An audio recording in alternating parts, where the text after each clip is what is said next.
Okay. I'll call this meeting of the Bristol Budget Committee to order at 6 o'clock on Tuesday, October 24th.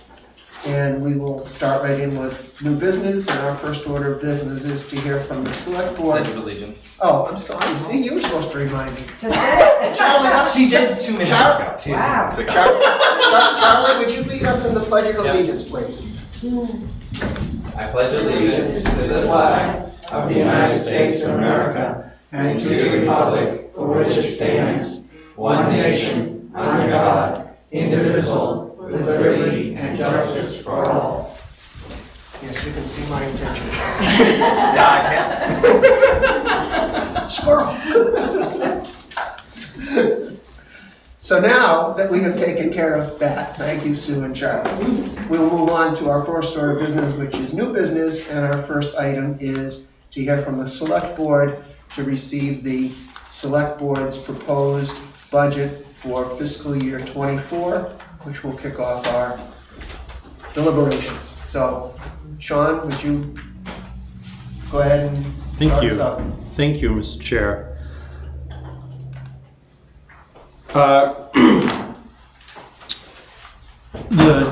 I'll start by, Yeah, we just got this. yeah, We haven't so, read it yet, so- I know. But the Budget Committee had requested the Select Board to provide a list of things that we discussed while developing the budget. And I won't read verbatim, but the items that were most important to us as a board in order were employee retention, attracting new employees, succession planning for department heads, and other critical spots that are getting closer and closer to retirement. Maintain existing services that are being supplied to the folks in town, and bringing up the rear on that, but something that's going to be, I think, a bigger project in the coming year is update our current plan for road maintenance. We can get into that in the highway budget, but we have some thoughts on that as a board. So, as you know, Les is your selectman's representative. She'll back me up from time to time. Scott as well offered to come in this evening and give his recollection of any items that come up that have questions. So, thank you. Can I ask one question? Yep. You stated that the order of these 5 is intentional, meaning that you consider number 1, employee retention, number 2, attract new employees, that it is organized? I think you'll see in the budgeted materials that employee retention was highest on the list for a reason in terms of the numbers that we'll be talking about, but yes. Yeah. And I just wanted to mention, since our note taker is not in the room, that we also have a second select board member here for attendance purposes, so Scott is here. Right. Go ahead. All right, thank you, everyone. As in past, we'll go through sort of department by department. I won't go through every line, but I will tell you highlights, and I know that you folks have discussed wanting descriptions of lines, that increased more than, say, 3 to 5%. And so you'll see a lot of those notes in blue. And what you will see in regards to the pay rate side of things is going to be the same, down through the board. So there were, when we're generally talking about our pay scale, our wage scale, and the folks that are on it, lots of discussions about where that needs to be, how it has, the intent of the wage scale is great, but if you don't keep up with it, you end up having to make an adjustment down the line. Between that and frankly between trying to have our people not sniped, and trying to, it took us almost a year to fill a transfer station position for the supervisor, which is filled starting in December. We have a police position that is empty at the moment. We simply have had 0 full-time applications for that position. There may be an opportunity. Water and sewer, we have one position that's been open for over a year. Over a year, yep. Because they hired on one, but then they had a retirement right away, right? Last year. They Really close to hired on case. one, and they still had one open, they never filled, and then this year they've had a resignation, so, now we have 2 open. Yeah, so it is a concern. Frankly, it's one of the things that every meeting we have to address something, either putting someone on where they should have been or where they need to be to retain and attract people to those positions. In addition to that, we did look at, what was the number. So there's a couple of adjustments in the pay scale. There are folks being adjusted in terms of where they fall on that wage scale, and then we did do a well, it wasn't a fixed. It's about a 10% average. Yeah. It's not across the wage scale. Right. So, and I know that sounds like a lot, and we tried to accommodate that in the rest of the budget. And I know it's a hard pill to swallow, but here we are. I'm gonna tell you our reasons why we think it needs to that pill needs to be swallowed. Okay, under executive, we have a rate adjustment under town administrator, which is based on contract. We have you'll see under line 4130-114. What you'll see in a couple of spots is as we've adjusted people in terms of what role they're filling for the town, we've moved them from one line to another. This is an example. 4130-114 is. I can explain those if you want. Yeah, thank So, you. It's 114 was previously budgeted with the minute taker. It's really my executive assistant for the TA and the select board. So we broke that out, and so it was previously under minute taker. The 115, the executive assistant finance executive assistant is really going to be the executive assistant for HR and finance. Yeah. And that position was moved to the finance budget. And then the minute takers was adjusted slightly. There are 2 in that position. So we were able to reduce it a little to offset that, pulling that other person out. So.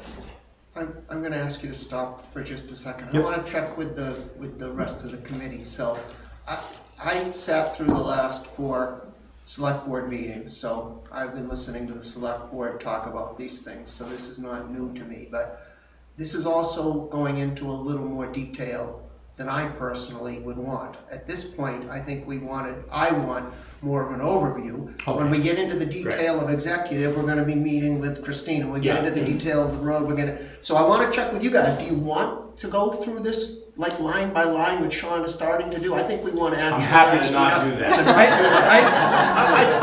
But I wanna check with the other Yeah. committee members to make sure that if you want it, speak up, because otherwise I'm gonna ask Sean to try to make it a little higher level discussion. Yeah, and then can I ask specific questions? So I have, Yeah, but don't get in the weeds. but they are philosophically Yeah, based. yes. It's right. I don't want to get into arguing about any specific Yep. line, but if you have, I think that's the kind of conversation I'd like to get into. Okay. This budget represents a pretty large spending increase, and I want to make sure we hear from the select board why they think it's necessary. Right. So Thank you, Sean. If you Thank you, and I neglected to say that at the beginning, that as a board, we felt it was, and we thanked Paul for sitting in on a lot of those work session meetings, because it was helpful to have a question and answer along that way, so we were all on sort of the same page in terms of what we were talking about, and it wasn't, well, we said this because, so it was good to have him in there. All right, yeah, so on the executive, it's mostly a situation with, salaries and pay. I just have a question related to the executive projects line. Are we looking at overall just trying to take on less projects in 2024? We're looking to button up projects that have started. We're looking, and one of the things is we're having the all boards meeting, so we're looking to see what we might want for projects going forward. So we're really at the point where like we have a number of projects going. Yes. It makes sense for us to finalize those projects and really take our time to decide with all committees what are the best next steps. And is that what you're saying? Yes, and we need to pay for the wage increases. Yeah. Yeah. I mean, that's going to be a through line. Yeah. As we go through the departments. Okay. Under elections, it's a big year. We have 4 elections, so we have some increased costs there in terms of overtime, ballot clerks, you name it.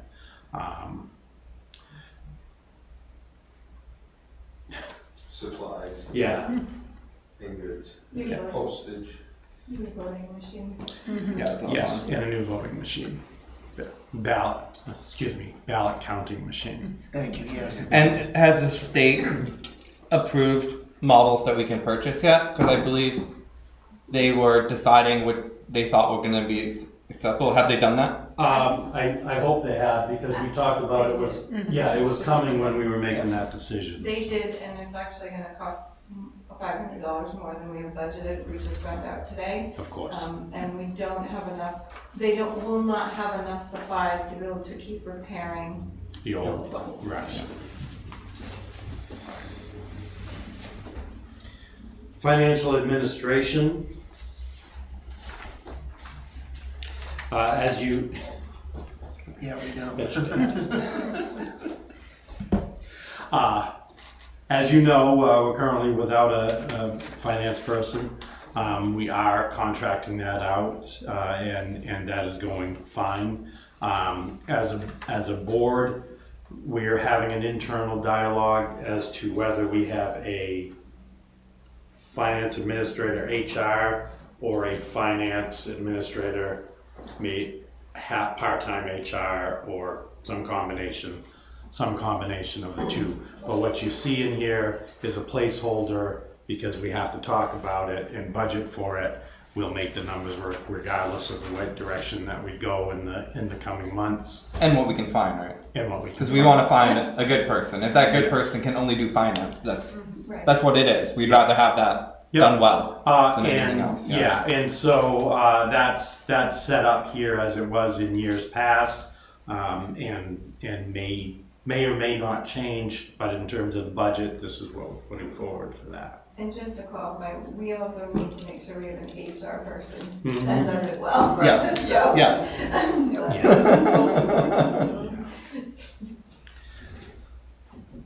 We've seen our audit costs increase, and so that line is going to be up. Reval, I believe 2025 is our date for total reval. We are doing our best with the folks that we have to try to do updates as the years go through, or as we go through the year. Everyone in this room knows how crazy the market is and how out of whack our equalization ratio is, which the state would normally tell us we need to do it now, but just about every town is in that boat, so the state has backed off on that. But we are working with assessing to track all that stuff, and so you will see. You'll see a slight increase in that department. Legal expenses, we brought that line down, although we do have a few intensive situations as that require those services. We did try to find some savings there as that line has been trending downward somewhat in the last several years. Personnel administration, this is where you're going to see the biggest. That basically is the sum of the pay increase for folks.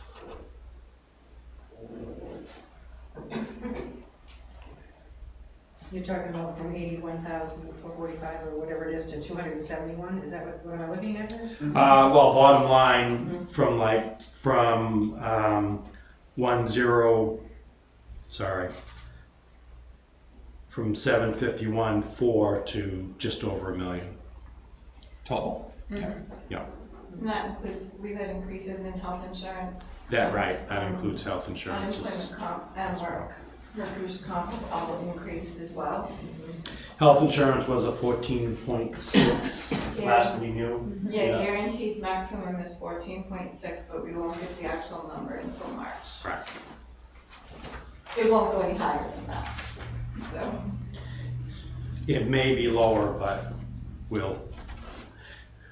And just to explain to the committee, the reason that the percentage increase on that line 210 is 7.45, that's half of the 14.9 that Christina said, Yeah. because the rates are July 1st to June 30th, so the rate increase only affects half of our budget year, Right.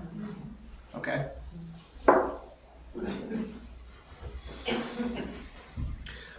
Planning and zoning, you'll see little change.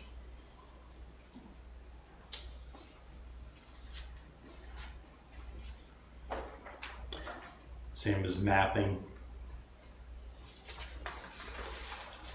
General government, this one's a fun one.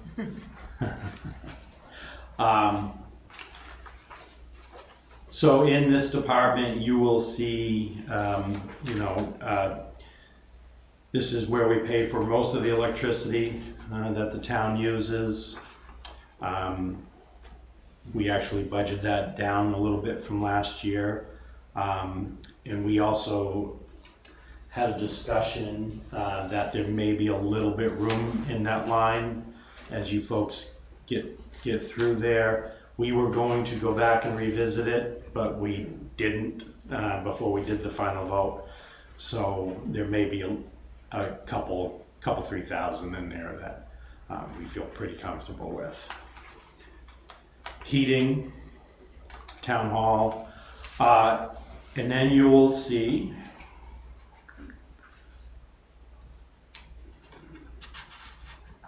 at the bottom of that page and the beginning of the following page are public safety building, electricity and heating, and custodial and building maintenance. These will be lines going forward in this location, as opposed to breaking it out in the police and the fire. It's all one building. We'll track it by the building and put it in this section of the budget. The other thing to remember is we're thinking that, like Paul said, there's a 6 or 7 month period there. But we also have 6 or 7 months of maintenance at the existing fire department and electricity and the like, and heating. So When will the new building be ready? So, the target is June. okay, so it's Yeah. it's only 6 months. And, end of June. if everything goes right. I should probably start saying July. In my mind, I just divided it into half years. I figured they're in the old building for the first half of the year and the new That's building for the okay. second half of the Yeah. year. Yeah. And just to point out too, in building maintenance, we did only budget $1 in this budget because we do have building maintenance in both PD and fire, and we just weren't sure what it was going to be. So we would use those budgets to cover building maintenance until 2025, and then we'll have an updated number here. I think this is a section you guys spent some time on, but I expect we will spend quite a bit of time on it. Yeah. Christine, I just will mention to you, we're probably gonna have to figure out how to also get potentially the police chief and the fire chief to come when we're discussing these new 901 through 903 lines in this section, which is not their section. The police chief didn't give me these numbers, the fire chief did, so I would probably have the fire chief come. Yeah, he's been heading up that. Yeah. Yeah. All right.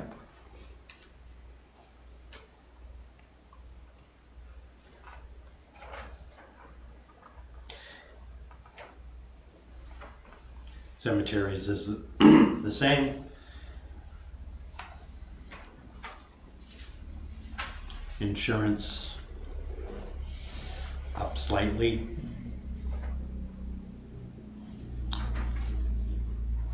Well, actually, a little more than slightly when you look at the percentages. Insurance is Yeah. problematic for everyone right now. Yeah. And that number might adjust, it's over, we had a credit that carried over, and that's why it looks like it increased more. Because we paid less than we would have. We paid less than we would have, but Yeah. so. Advertising, planning associations, Lakes Region Planning Commission stayed, increased slightly.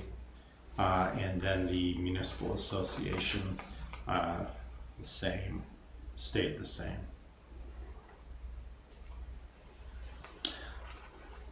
Police department, you'll see through these lines the effects of pay increase from last year, and there were quite a lot of adjustments made in the police and the fire to put people on the wage scale where really they should have been and either hadn't kept up or were inadvertently placed on the wrong location. And so you'll see that down through both of those departments. We are, as I mentioned, we're still down one full-time officer. There are maybe a potential possibility of a part-time who's interested. But either way, whether that's part-time or overtime, you still have a cost there to cover those shifts. And I'll just point out that what is booked to their payroll lines, we have to fix. So before the PD presents to you, we'll have those fixed. Some of the lines were shuffled, but they didn't get moved appropriately. Their past payments didn't get moved appropriately, so we're gonna fix that before they come back to you. Okay. And then when you look down those lines, obviously retirement up a little bit, uniforms up a little bit, general. You'll notice here that the electricity lines and heating went to 0. We do have that building maintenance we'll use if, I hope we don't need any maintenance on the new building in 4 or 5 months, but. It Yep. does include the fire extinguisher Okay. service annually. So. Yeah. Yeah. We really took a long look at gasoline, some of the things in here. We took a long look at, at what we can possibly try to do with those lines.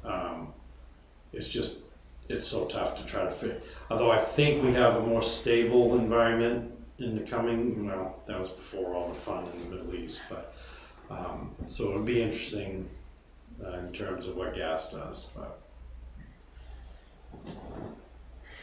We did enter a new 5-year contract for body worn cameras and tasers, and that was expected. We were expecting to do it in the coming year, but we were given an opportunity to if we did it in this year, we would save a significant amount in the long-term payment for those programs. So we did do that, and you'll see that in that line.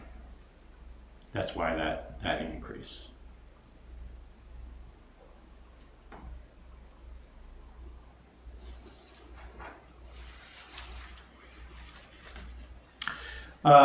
You folks dealt a lot with the outside agencies coming in, and one of those agencies that historically has been involved with Bristol with young children and anti-drug messaging has been non-responsive and actually moved out of the area, and so we decided, and the chief had an idea about being able to do some of that work internally, and so we did fund that line at $1,000. That's a new line, but the line that was involved with the other folks, we did zero. So just to clarify, they zeroed out the Katy line and they created this 890 line to put money into the police department to do some of that work.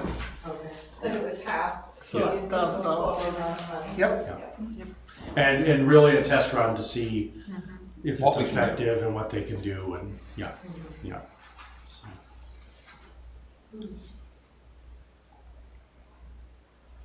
Any police So, questions? line 891, Yep, the state reimbursement, is that for all of those things or Yes. just some of them?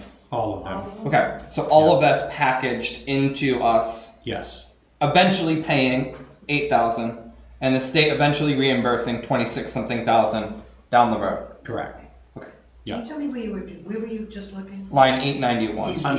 He's reading the explanation Under in blue police. on 891. Under So- grant related Looking at expenses. black and white print, so. Oh, yeah. I'm looking at- Oh, yeah, sorry, Yeah, yeah, so it's blue on the bolded. screen, but it's, On yours, it's bolded black. I just wanted that was all packaged together. Okay. The grant was related or yes. reimbursement was only related to certain items, not all of them. So Charlie, I think what the chief had said was that that covers this, but he still has radar units in the other cars, and he potentially will be looking for opportunities in the next couple of years to upgrade those.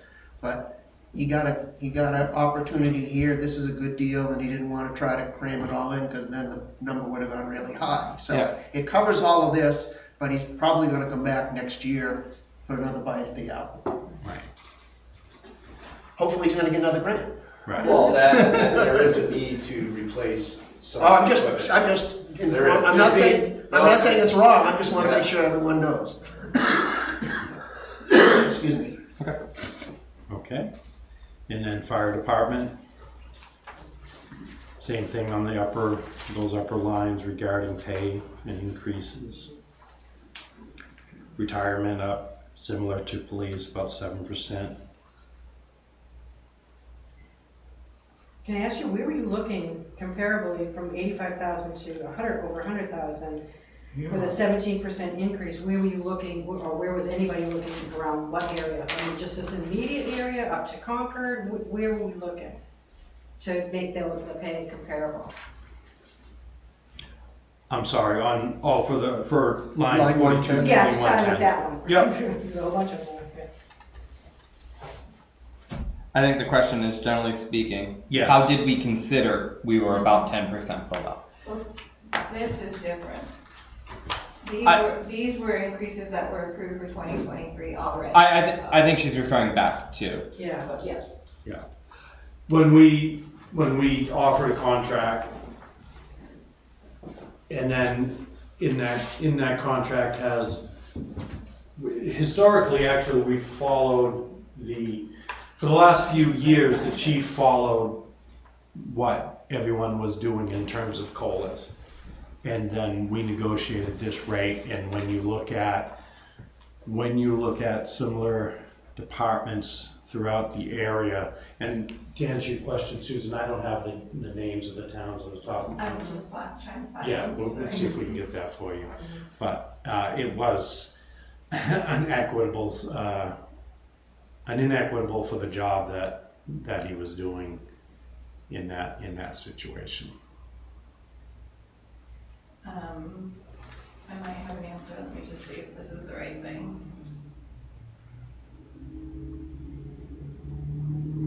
While you're looking that up, I just want to remind Susan and everyone else that this took me a while to get used to, but you need to also remember that these lines here is basically so that the previous year is what he was paid last year, and then the current year is what he's already earned, and then if he gets another percentage because everyone's going up, that's actually in personal administration. It shows up on a different line. Right, that would be in the personnel line, if he gets, for any increase for Not next administration year. personnel, but that personnel, that $250,000 for everyone to get a 10% raise or something. I mean, I'm not. On average. On average. So in his presentation, the comparable towns that Bristol evaluates are Plymouth, Belmont, Guilford, Tilton, Northfield, Franklin, and Bow. So you have to remember, he has to compare it to a town with a fire department that is also shared. But he said the average starting hourly rate of these towns, oops, that's a firefighter, paramedic, never mind. But that's what he used to those towns to look at, so.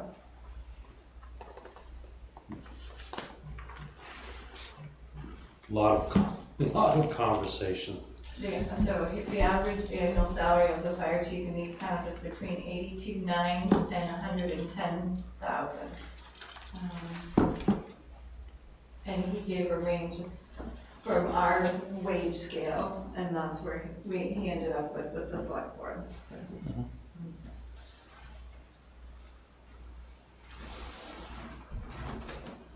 Okay, thank you. One of the other things that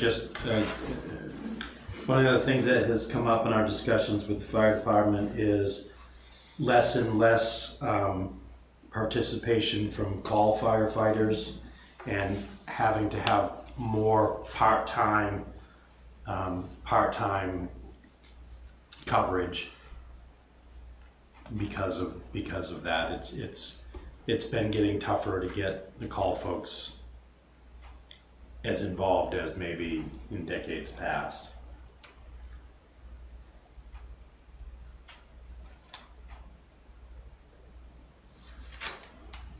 Okay. Lakes Region Dispatch went up a bit.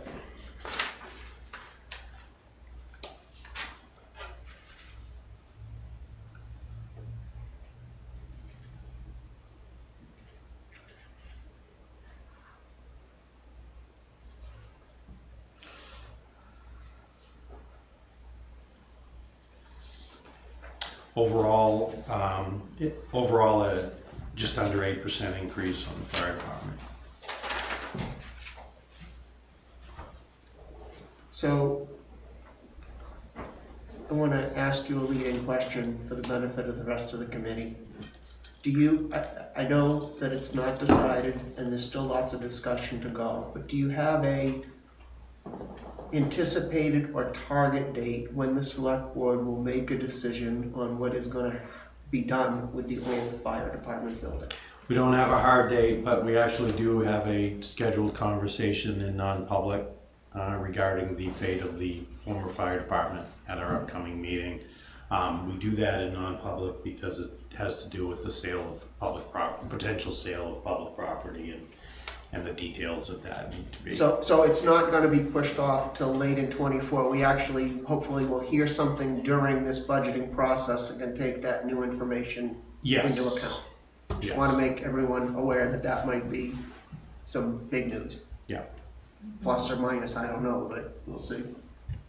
Well, that would be good clarification, because I think I've talked to a couple of people there under the impression that not all the fire department can fit into the new building as well as. Oh, I hope I'm wrong. Yeah, that's what they're talking about. I hope you're wrong. I know, so that. I hope your rumor is wrong, not you.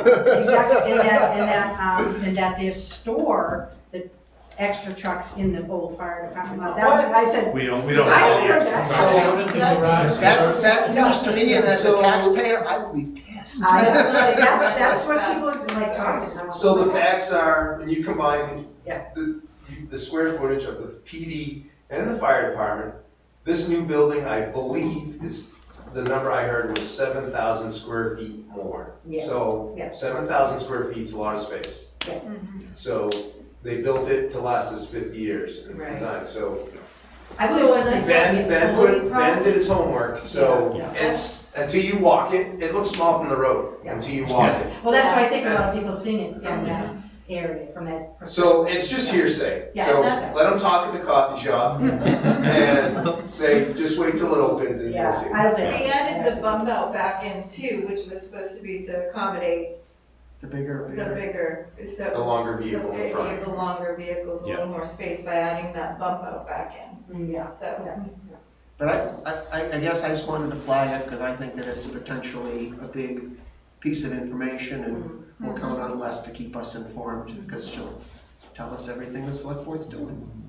Once it's made public. Right, of course. I promise I won't tell before that.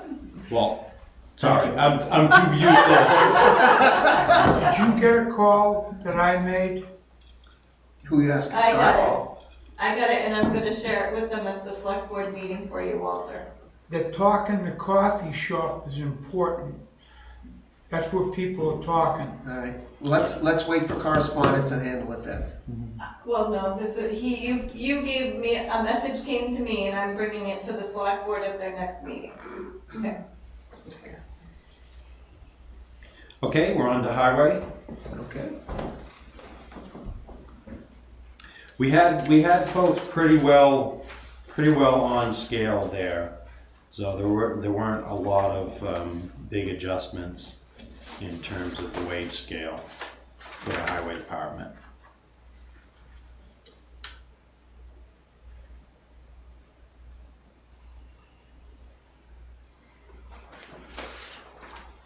Again, we took a hard look at electricity and gasoline. Some slight increases for maintenance items for vehicles. Yep. Oh, sorry. On vehicles, Mark is trying to make every effort possible to save money on vehicles, and just dealing with issues with supply chain. So, Yeah, we had a fire in the old salt shed that I'd say damaged, but that's not the right word. It obliterated the aluminum chassis of one of our newest vehicles. We were able to find a 2-year-old replacement for that. That's been a good find.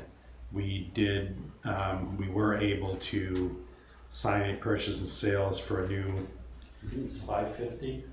yes. Yeah. Rent the Yeah. fire engine, right? Fire engine, right? Which, yeah, I saw it Saturday, yeah. Which looks like is a fire department vehicle, but it is not. We have red, white, and blue now. We do, yeah. Black. Black. Red, white, and black, yeah. That's been, forever. You ordered your truck, you ordered the color you wanted it, and 4 or 5 months later, it was all set and ready to go with plow frame and everything. And now if you can get a vehicle, you're a year out on setup.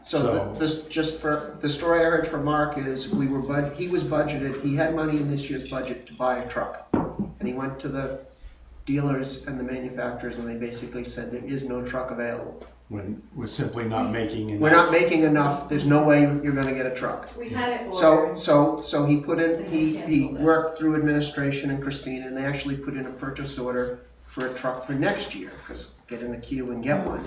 And then, within the past month, he found a dealer that had a truck available for sale, Chassis only. Yeah. chassis only, so he's got to Yeah. upgrade it to everything he wants, but the cost was about the same, and it all made sense, and he could get it instead of waiting for it, so he came to the select board and said, can you guys approve this? And the they guy, said yes. and they said, you best get here in the next day, The because. dealer, Yeah. according to Mark, the dealer said, I will not hold it for you. I'm not holding it for anyone. The first person to show up with a PO gets it. Yeah. We got lucky on that one. Yeah. Very good. Yes, that from the fire, we were able to do minor repairs to the vacuum truck, and that's all taken care of. Yeah. We have not replaced the bucket truck yet. We're still working on that. We have some money put aside to be able to do that, so. And then there's a plan going before the select board Thursday to try and replace some, the shed or storage. Yes, right, So, right. Okay, Okay. actually has a decrease in the new equipment line. Also signed the new lease, the lease on the new Holder sidewalk tractor. Oh, yeah, right. Okay. You'll see that under debt. Yeah. Okay, How old is the tractor that they had? the Okay. sidewalk. Yeah, Well, that was, the one that they had was a lease, and it had to go back, it wasn't a lease to purchase. In fact, and if we, same thing, if we held off, we would have spent more money by grabbing that one for another year. I think that was the option. No, they were taking it back. They were taking it back regardless, right, Regardless. because it was that was not a lease to buy, it was just a straight lease. So we had to have a replacement vehicle kept. Right, and we had considered another platform, but by the time, we had so much that already goes on the Holder that it really made sense to continue with another one, and so that's where we're at right now. is it gonna be a lease also? A lease to own. This one, we should lease to own it at the end. Yeah. Okay. Now, that's not all it's cracked up to be, because those machines take a beating, and they're designed well in terms of to do the work that they do, but they're not designed well to fix when anything goes wrong. You basically have to take the cab off of the thing to get at anything. So, yeah, we may get a few extra years out of it, but they take a beating. Can I go and just ask one more Yep. question? On that truck that you were talking about, Yes. you were able to get the chassis only? Okay, Yes. The chassis is what part of that? It's the So the body? chassis would be the cab Okay, and the rolling suspension, of course, the engine. Engine, transmission. engine transmission, okay. So now they will send it away with funds already in the budget to get the dump body and frame set on the front. And then what would be the warranty on the truck? What would you have for a warranty? We have the normal warranty The normal on the chassis. I'm not sure if there's any warranty on there may be, but I'm unfamiliar with what would That's come our for question. the. Well, like a power. new truck would be, you get it on the engine, you get it on a whole bunch of things. Yes, So on this you one, get whatever they, Yeah, so it would they be the offer. same way if. Yeah. Okay, all right. Yeah. But because you're buying the chassis, only anything else you add onto it, It's wouldn't- not, yeah, Yeah, I get yeah. that. Okay, yeah, good, all right. except for being insured for the extra value, it's, yeah, all right. Under drainage projects, we kept that line the same. We did reduce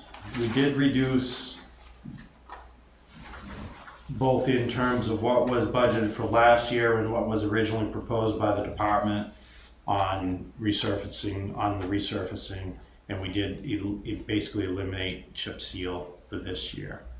and I'll talk a little bit about why we did that. And I said in the meeting myself that I have been frustrated in years past because that's an easy spot to find money, right? Paving line, because it's usually a big number, it's an easy spot to find money and puts Mark behind the 8 ball. However, with this year's budget and considerations, that was a spot where we could reduce the impact. That is definitely it. However, it wasn't done just for that. As a board and as town manager, we've had discussions regarding our paving protocols, and we feel that just having a road repaved every 10 years is great, but really there are, if one road goes 12 years that's doing fine, that's okay too. And we need to rebuild certain roads with better drainage, regrinding, and so we want to, one of our projects for the coming year is to work on that system, what roads need what, and we may be paving less miles in the coming years, but our hope is based on increased storm volatility and rainfall and volume, that we'd be setting the town up for using pretty much the same ballpark amount, but doing, I won't say a better job because we've done what we felt was, but Be more thorough. being more thorough and rebuilding a lot of roads that we've really patched once or twice too many times, because it's frustrating when you see new pavement and then 3 years down the road, it's not as bad as it was before, but you know that if you had rebuilt it versus repaved it, it'd be good for 12 or 15 years. That is, and it's something we've talked about for years, but we really think it's an opportunity in the coming years to take a closer look at that and be more proactive on that.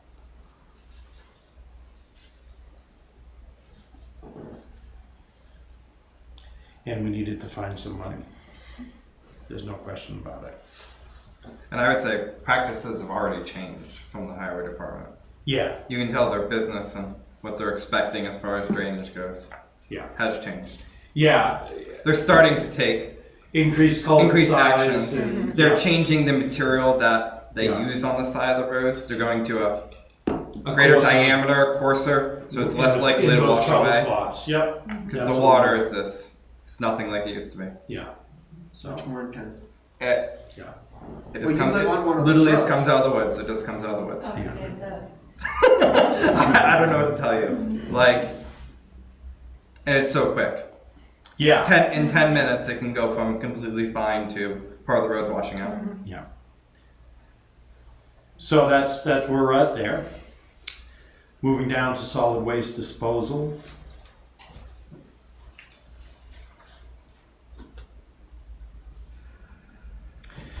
In this increase, you will see the effect of the just under full-time transfer station lead attendant, which we do have a person hired to come on and start in December. That's going to be, we're really kind of excited about that, hoping that works out well, that it will give an opportunity to give the highway department a chance to, well, more so the highway supervisor, a chance to focus on, not have to focus on that as much.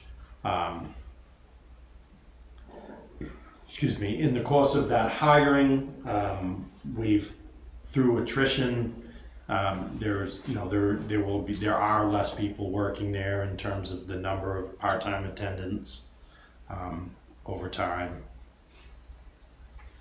How many full-time attendants are there? No full-time. No There's full, no full-time? not on Not solid even waste. gonna be the lead attendants? No, he's 32 hours. 32 hours. Yeah. Yeah. you know, that frankly was one of the reasons why it took so long to find someone.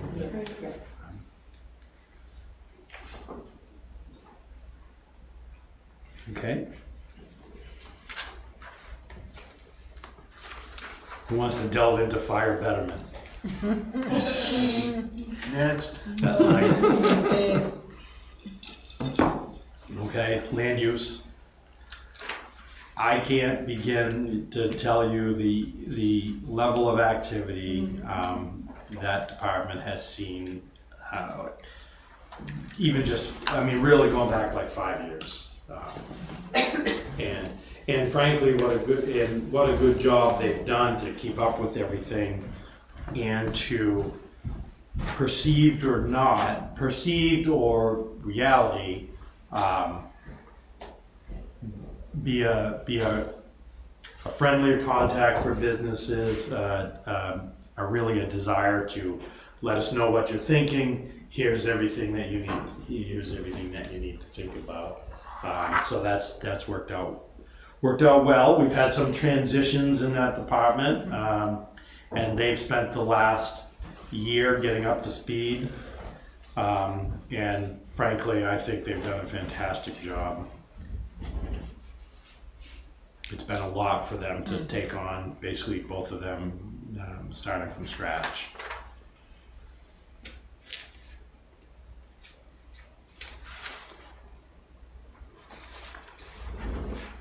Okay.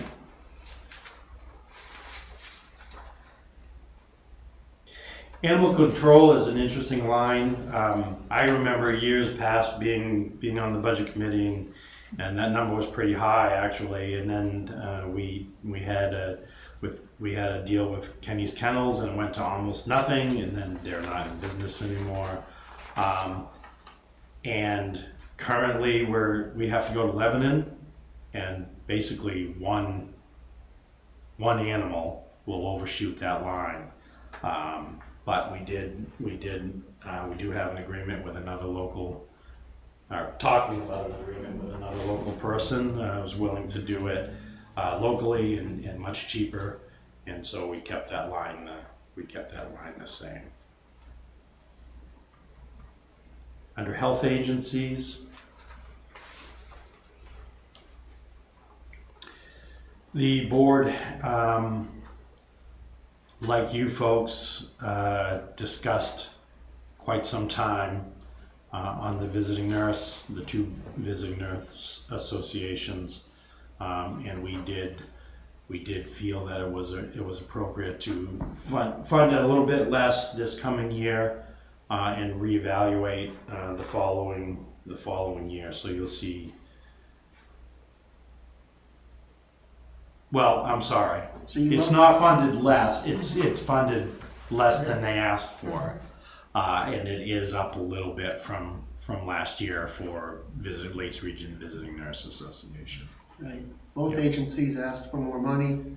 The select board is recommending a level funding for Penny Baker and a small increase for Lakes Region. Right. Sorry, I was looking at the wrong column. It's okay. Yeah. We'll get into it later in a Yeah. different meeting. And then Well- we'll have our fund. Yep. Welfare administration. Again, that's getting folks on the level that they should have been on. Well, folks, it's one person. But she does a good job. Yeah. She keeps it low. Yeah, and then although the title has changed, it's now called vendor payments, but that's historically been under welfare services. And again, level funded from last year.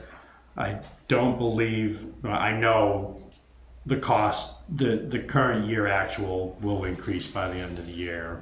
We're seeing an uptick in activity on some of those. So we kept that. Basically, the well is running dry from the federal and state stuff after COVID, and although that was a nice break for the towns, it's starting to see activity tick back up to where, you know, it's not a drastic situation, but we didn't want to be caught short on that line. Parks and Rec, TTCC was a 6% increase. You have the notes there. I'm going to.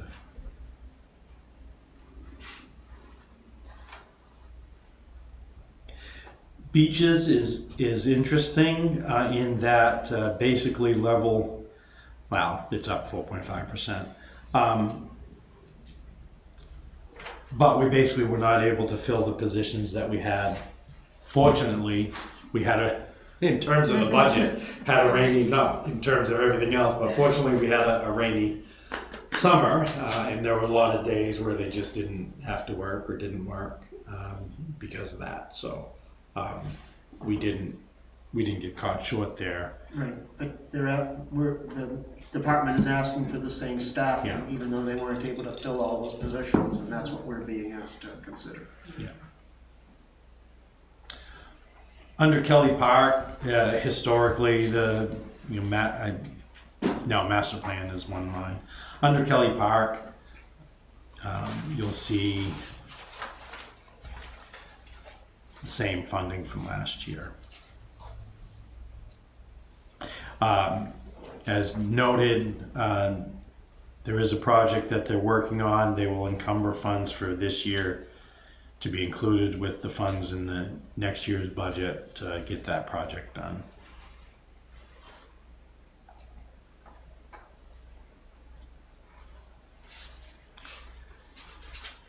In library, we had, for an unofficial visit, we had the librarian and the trustees in the other night in our work session, and we'll be having an official welcome for our new librarian at this Thursday's meeting, if anyone wants to come. Excuse me.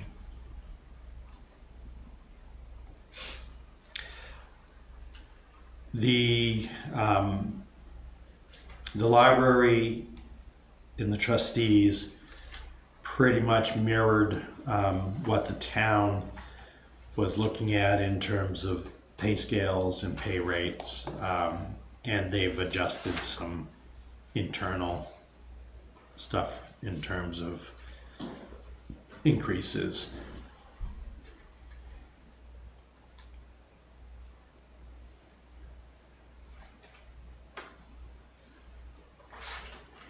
Patriotic purposes remain the same,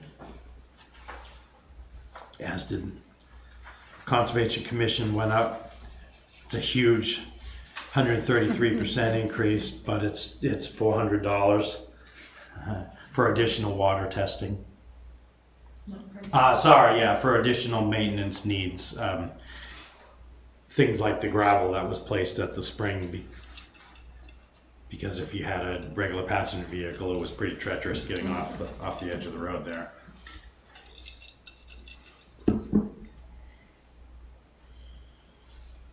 HDC, very little needed activity there. Before you move on, just a quick question on line 560. So that's memberships and trainings. It sounds like, reading the note, it sounds like they're asking for money to basically do some charity work. Did you guys discuss that? Do you guys support that? I don't normally think of charity work coming out of a town committee. Up for the library? No, I'm on the Conservation Committee, I'm sorry. You're talking So about the 4811 560, they say they want to send a student to summer camp. So to me, that sounds like charity. I can tell you. It could be a good thing, but coming out of a committee sounds Sure. unusual. Sure, and I get that. Conservation Commission has been sending a kid to the Berry Conservation Camp for 30 years. Oh, okay. Until recently, Yeah, when we didn't have someone apply or decided they weren't going to spend that money. But there is a long history there.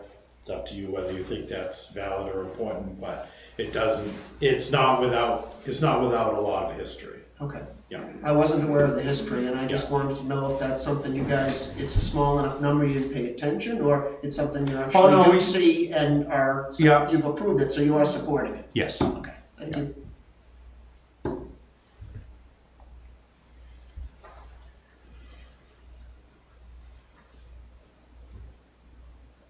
There were probably a few years it wasn't in there because they weren't open during COVID for at least 2, maybe 3 years. They weren't, somebody wasn't running the camp during Barry COVID. Conservation Camp wasn't running during COVID At for a least couple of the years. first or second year, yeah. Yeah, I mean, I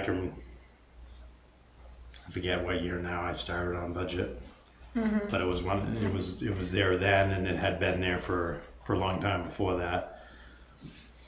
But they paid for that? We didn't, as a town, give them money for that then, or we did? We did. Okay. Yeah.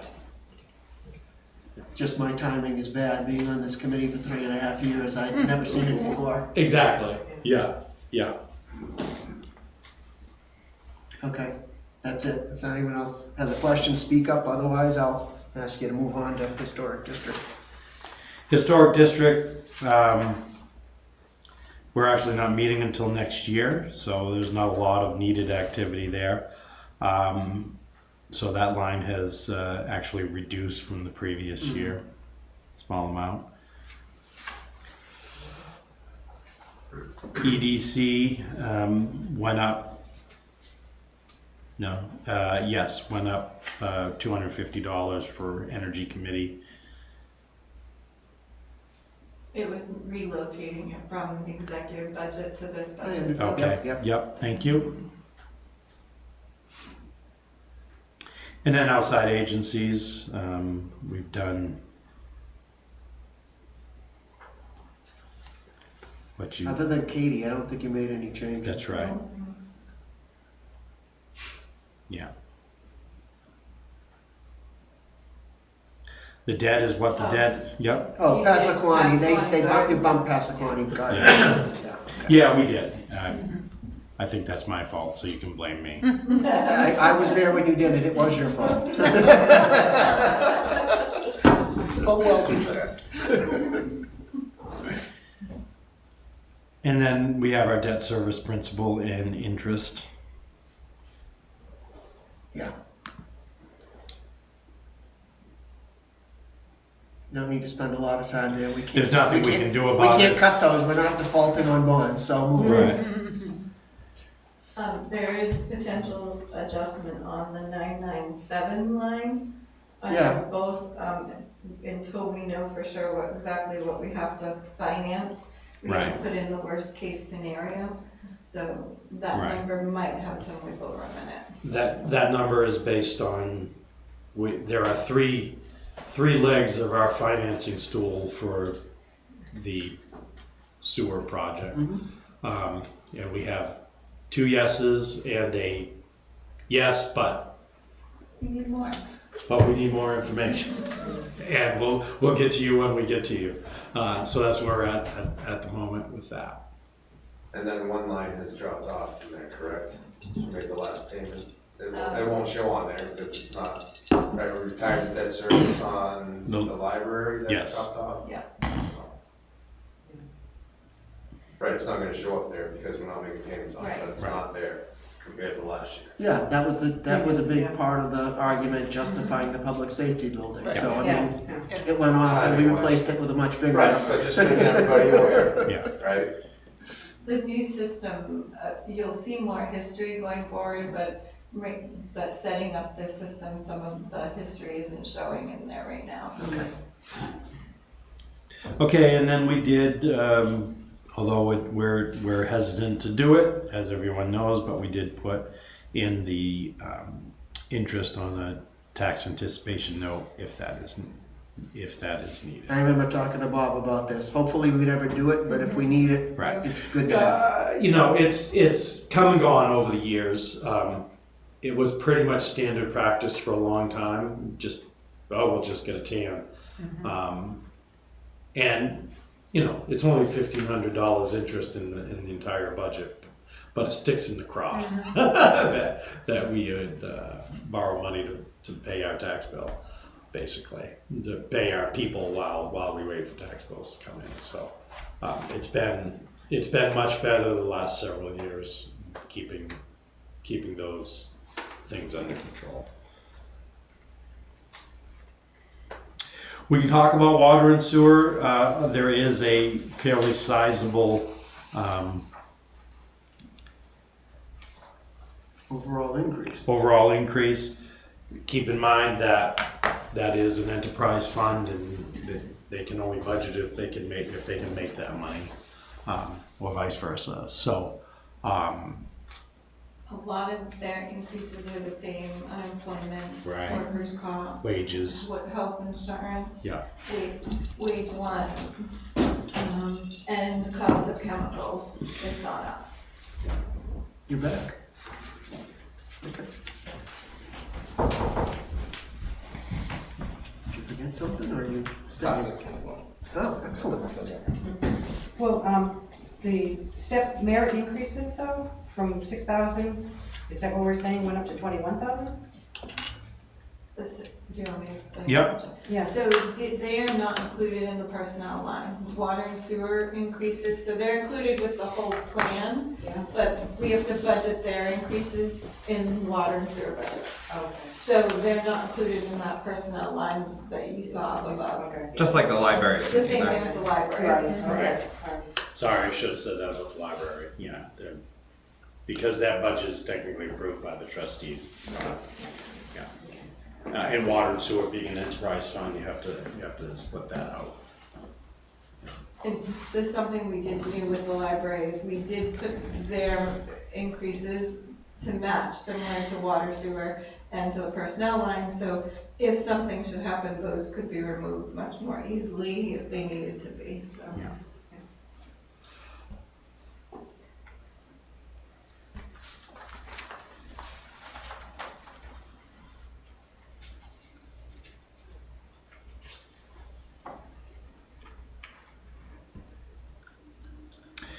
So that's water. I don't know if you have any questions about water and sewer. If you look at the total budget, including water and sewer, it's a 10.95% increase. If you go back before water and sewer, Yeah, well, 8.94. yeah, And I've got all of them to fix. this 8.94. We were ecstatic to get it under 10. That tells you how things have changed. It blows my mind to think about that, especially all the years being on that side of the table, that we would be happy that we could get it under 10%. Last year was 6.7, I think, on the whole budget. I want to say like 7.3 or something. 7.3. Somewhere in that range. Yeah. Maybe it was 6.7 on the regular, Yeah. before water and sewer. About 7, yeah, so a little over 7% last year, which passed without comment, which Knocked me also over with a feather. was also blew my mind. But I think obviously these are different times in terms of interest rates than we've seen for a long, long time, and cost of living increase, which is frustrating to everybody, and we certainly understand that. But what I do want the takeaway to be here is that we listened to our department heads. We went through line by line like you folks will, and as a board, there are some changes that you'll see in there that are different than the department heads. Some things we changed, actually quite a few. More than years past, Yeah. certainly. Yeah. And when you're in that meeting looking for $3,000 here, $10,000 there, it's pretty frustrating. Not in terms of wanting to spend the money, it's just we understand what a hard sell this is, and we understand that you folks have a job to do, an extraordinarily difficult job, an extraordinarily difficult time. So that is our budget proposal. If you have any other questions, as always, we know that you folks will be going through this. Les will be here with you. I'm going to try to make as many of those meetings as I can possibly do. And Christina obviously is a source of wealth of knowledge. So there's a lot of work to do here. We get that, we understand that. I would just reiterate again that I would just reiterate again that as we've tried to hold departments together, to keep people, to hire positions, the glaring situation has been a competition with other towns. I mean, they're not even making any bones about it anymore. They approach a police officer and say, "We'll pay you $7 more an hour, or we'll pay you this, or we offer that." It's frustrating. And we've been really lucky that a lot of our employees want to work here. Yeah, So yeah, we also can't take advantage of that. yeah. That's a good point.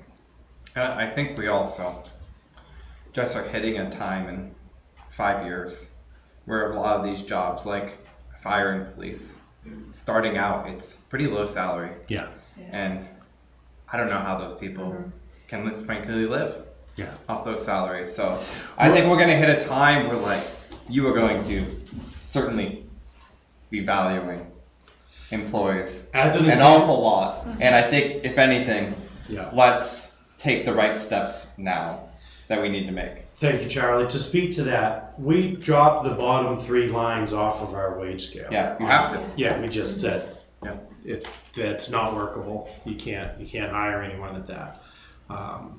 So yeah, it's been a challenge. It really has. But in all of that, I would like to say that we understand the job that you folks do. We've done our best to present a budget that we hope is acceptable and workable. And above all, I would like to thank all of the town employees who have really who go above and beyond to begin with, but also understand, what it means to have to present budgets like that and to try to keep that as low as possible. And I really appreciate their efforts on that side of things. One of the things that people don't see, you see your department head out there, but what you don't see is the administration side of things, and in each department as we go along, it's getting tougher and tougher. There's just between municipal responsibilities, certainly fire and police, and requirements for certifications and trainings and stuff like that. The amount that folks have of their own money invested in their jobs is pretty amazing. And to hire a starting police officer at $19 and change is just in my own personal business, I can't hire an unskilled laborer for under $20, just to give an axe and go through the woods and blaze a boundary line. It's just, I'd say it's incredible, but I mean, it's where we are, so I won't belabor the point, but thank you to Christina and everyone in the offices for a Herculean task of getting all of these things together. Yeah. I'm going to take the opportunity to thank you for presenting. I think you're right, this is going to be an interesting process. It is every year, but this is going to be particularly tough. I think it's going to be an interesting town meeting. This might be a tough sell. I guess the feedback I want to give you, this is my personal view, is that I've always said the the personnel policies of the town are not a budget committee responsibility. So that's the select board's job. So it's not my role to second guess or to try to come up with a better solution. So your comment about we can't, in the long run, I agree with you. You can't consistently underpay people and expect them to stay and do a good job. And in the long run, it costs more to have a good person leave and have to hire a newbie and train them up. I'm going through that right now. But the Yeah. feedback I want to give you is that it seems to me that, and I'm not 100% sure, but it seems to me that we always have a little bit of creep. Every year we add a part-time position, or we take a part-time position and give more hours, we take a part-time position and make it full-time. So the staffing levels, not by huge leaps and bounds, but they keep going up. That might be, in my opinion, the thing that we need to get a little more ruthless about. If we're gonna pay people more money, we can't afford also to keep paying more people. And I just thank you for letting me vent and I share with appreciate the that. select board. That's what I would ask you guys to do. I'm just talking really as a Yeah. taxpayer, No, not as that's a budget fine. person. No, I get that, and it's a valid concern. The other valid, concern we have as a board is managers of the budget that gets approved and the services that we provide is having enough people to do that. We don't like to hire additional people anymore. So point well taken. Again, I would just, there are reasons why we think that those are important positions, and we can have further discussions as you go through that. And the last thing I would say is it's been a pleasure working with this board to get this budget together. You'll see that we're 5-0 in support of the budget. We weren't always 5-0 in support of any particular, line item.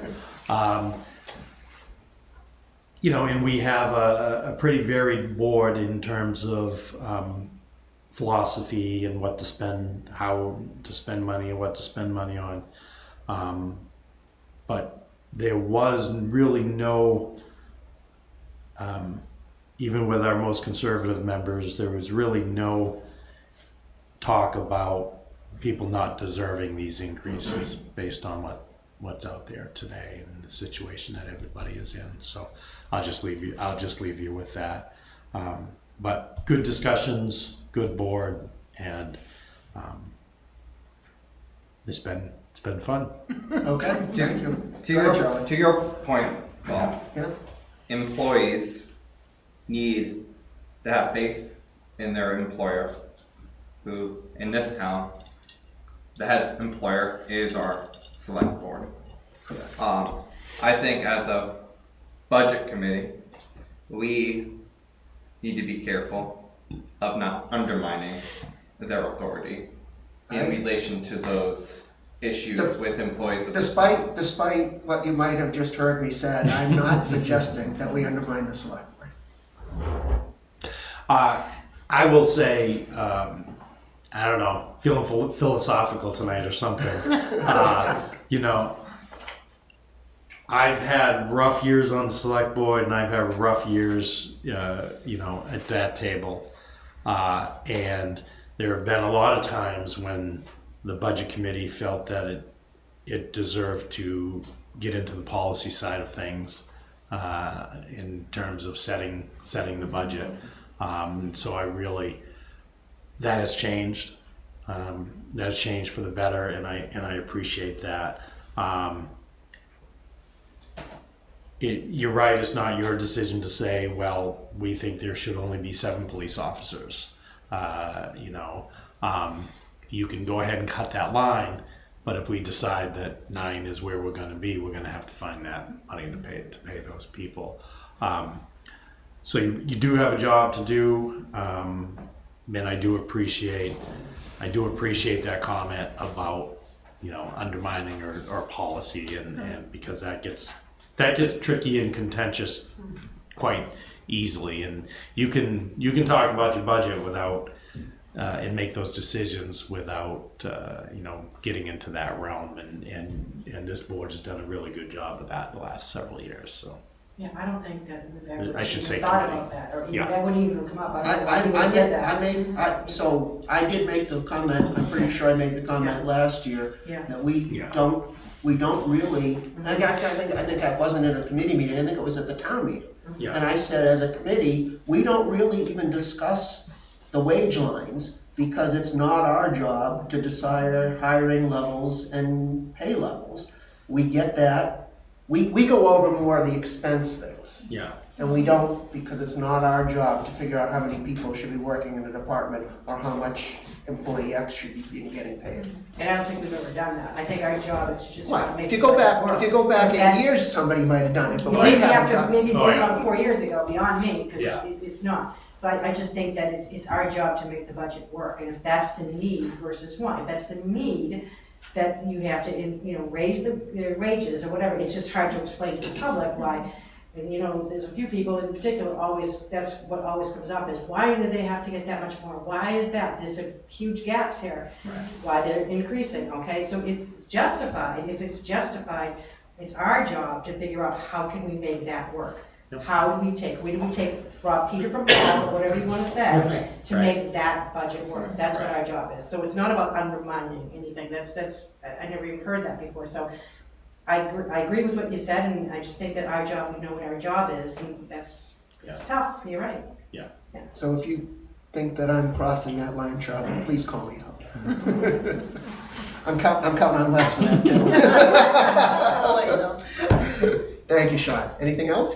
I do not have anything else. All right, we're a little late. Why don't we move on, because we have other people here in the audience who we need to let them talk so that they can go too. Scott, thank you for joining us. You're welcome. Thank you for your attending our meetings too. So that helps. All right. Thanks, Sean. Have a good evening. Thanks, Have a good night. So our next agenda item is to talk to the non-profit, non-governmental agencies that are here asking for support from the town that weren't able to meet the previous meeting.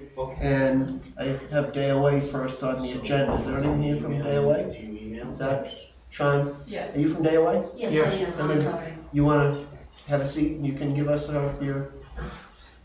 Christina, can you follow up with her contact information so I can? I slipped Okay. on my stairs and, yes, I will be in contact. thank you. Yes, yes. So thank you for coming. First, if you could just introduce yourselves for our minute takers so we can get your name into our records. Certainly. My name is Sandra Coleman, and I am director of the Day Away program in Bristol. Good, thank you for coming. I am sorry I wasn't here the last time. I was on my way and I had a flat tire. I heard that story. I'm very sorry for you. Day Away in Bristol has been in existence since I was hired in August of 2013. And at that time, you know, I signed a contract and I have been director of that program since then. The only time that we ever closed was during COVID, and that was for approximately 2 years. We opened this past March, and at present, I now have 3 participants. None from Bristol, but I do have one from Alexandria, one from Bridgewater, and one from Plymouth. And I'm prejudiced. I love the program. I have a lot of volunteers that, you know, help to support this program. And I am the only paid employee, you know, that receives any wages at all. The church is very great. You know, I'm very grateful to the church. You know, They provide everything, electricity, they plow, they're just a wonderful, but all the churches do. The Baptist church, they used to, and at hard times like this, it's very difficult to get funding. And I will tell you that when I was hired 10 years ago, I made, as a registered nurse with a degree, $20 an hour. And I can say, in the past 10 years, I have gotten a 40-cent raise. So I now make $20.40 an hour. But that's where the funding goes. Mostly, I mean, I did give you, the brochure I can see, I see that. reading, and, I did give you our budget. And if you add up totally all the hours, it's well over 4,000, hours. And the money that I receive from donations and from the towns goes for, lunches, snacks, crafts. We grill outside during the summer, we go for walks. And it's a twofold program. I don't think, when I came before this committee, I think it was a few years ago, it's not only good for the participant, but it's wonderful for the caregiver. She or he drops off, their loved ones, and they go out for the day. Come back at 3 o'clock, pick up, whoever they have dropped off, and that's their day. And there are 3 day-aways in the state of New Hampshire. I do have insurance. It's through the Manchester Diocese, and they only allow us on the grounds. One year I thought that I would take them all to the beach, and I almost did that until someone found out and said, Andrew, you can't do that, but that would have been fun. I had set it all up, but we do everything. They do crafts, they make wreaths, there is one man, I went to his home, and he had set up a table bigger than this, and he had all his crafts, on the table, for people to see, and it's wonderful. It really is. The other day away programs are not funded like we are. We are set up a little differently, and that was set up before I really came on board. The other 2 day aways are paid through the church. The nurse is paid through the church. I am not. Okay. I have to, go before, the budget committee or board of select in different towns. Does Anyone have any question? Buzz, go ahead. Yeah, I think in the letter that Christina sent out, I note that the participating towns, that you're asking basically for pro rata contributions, the same amount from each town. What is the caseload? What is the caseload in Bristol relative to the other towns? What percentage of work gets done for Bristol residents as opposed to the other towns? As of today, there are no participants in the program. We just opened in March. I have a letter that I have written to the editors of newspapers, and that will be going out next week. There has been a notice in, the Baptist Bulletin. There's one this past week in Holy Trinity, advertising, day away. I can only have up to 8 participants, and that's because of insurance. And opening in March, COVID is there, and people are afraid to really bring, you know, their loved ones, you know, to day away. And I don't know how I can convince, you know, people that it is safe. You know, Thursday, I'm only open one day a week, and because COVID is so prevalent, I'm wearing a mask only to protect you people, because it's not because I have COVID. It's because, you know, I had a sinus infection, so I'm just wearing this, you know, to protect you. But tomorrow, because COVID is so prevalent, that I've asked every volunteer to do a home test tomorrow before they come in on Thursday. And they're doing that. And I talked to the participants' family members, and they're going to be doing that as well. You know, I can't do more than that. And I provide that. And if you go to the store today, well, I ran out, but I bought 2. It's $20. Just, yes. So I did buy those. And sometimes I buy those on my own, you know, but I feel that, you know, it has to be safe for them to be there on Thursday. And so how many total towns are involved? How many total towns would you accept people? You said you could do a total of 8 people? I even had someone from Concord once. Yeah, okay, so they're from anywhere? Anywhere. So, when you're asking the towns for $1,500, Yes. let's say, how many towns are you asking for? I believe I gave you a list, and there's 8. There's 8 towns, Yeah. okay. Yes.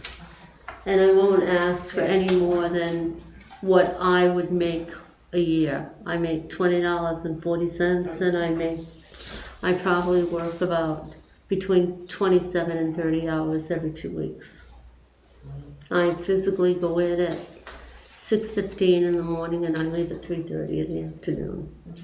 The rest of the time I work at home. Thank you. Any other questions? Thank you so much for coming. We appreciate your sharing with us. Thank you. I just have a comment.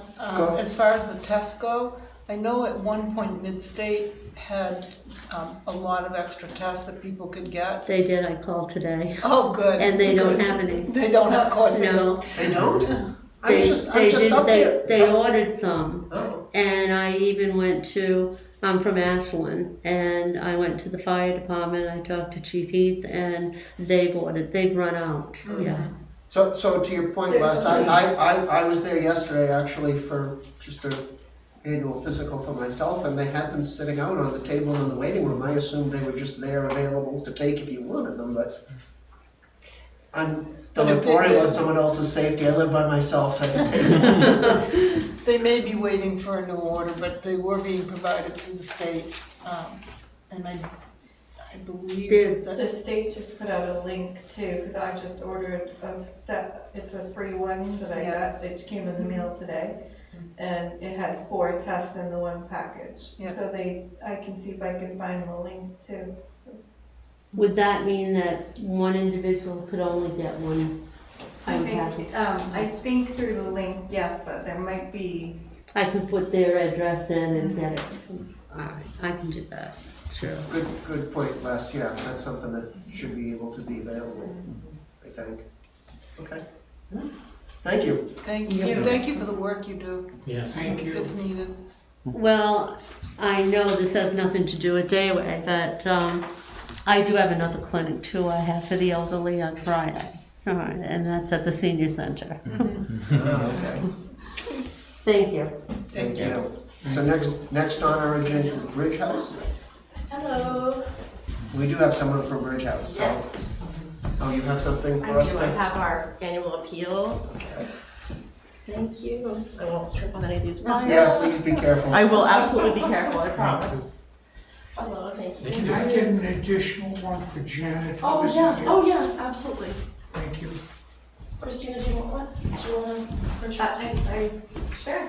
I also think I have something to share from what you submitted, thank you. From what Kathy submitted. That's not already on our in our files? It should be in your files, yeah. Yeah, I didn't reprint any of these because we printed them at the last meeting. Yep. But I did put them in your folders again. I so. see them there.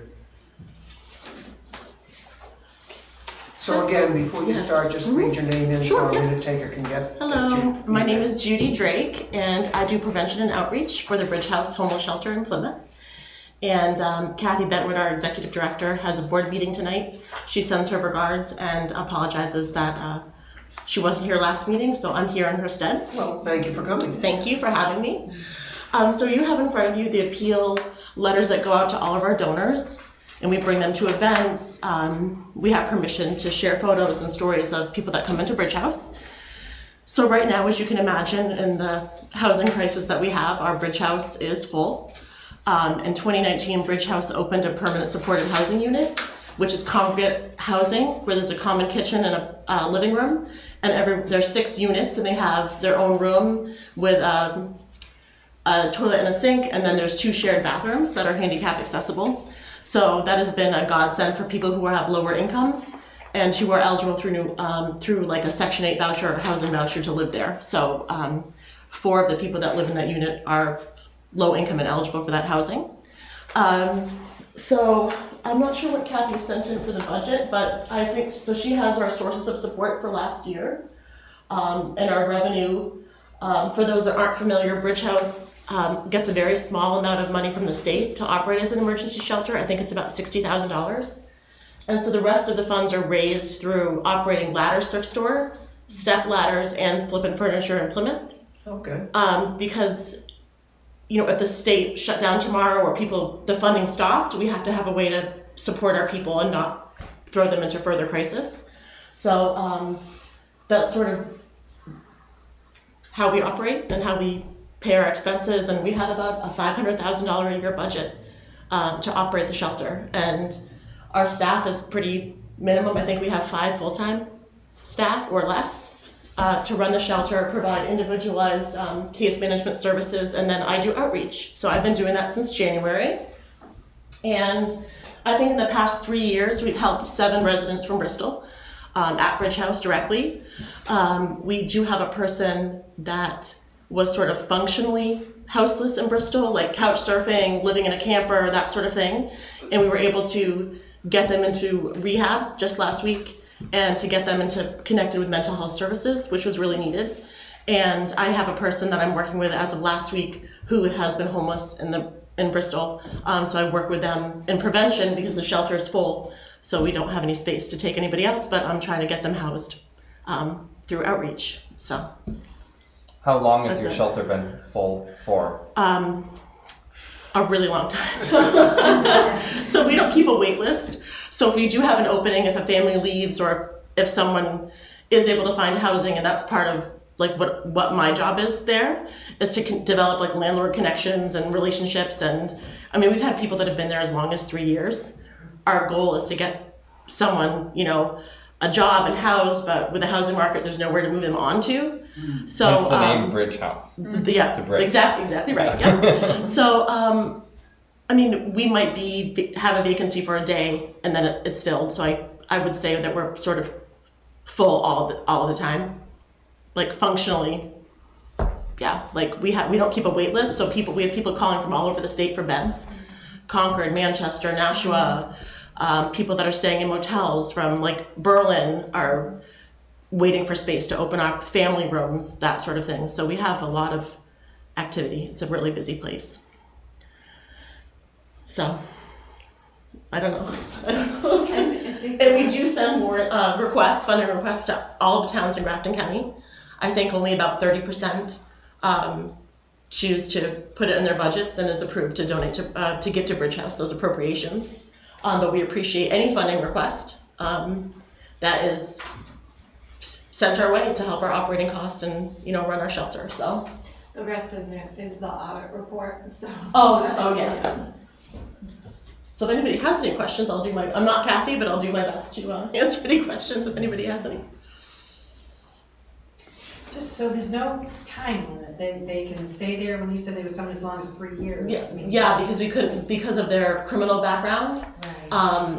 and lack of housing they could afford. And So that's not the norm. even though they were working. I think it's been more of the norm since COVID. Has it? Okay. Certainly, and we have seen obviously the exponential increase in rents. So before we could move somebody out, they could maybe work 2 jobs and, you know, maybe pay 30-35% of their income. People are paying 63 and 70% of their income toward rental costs.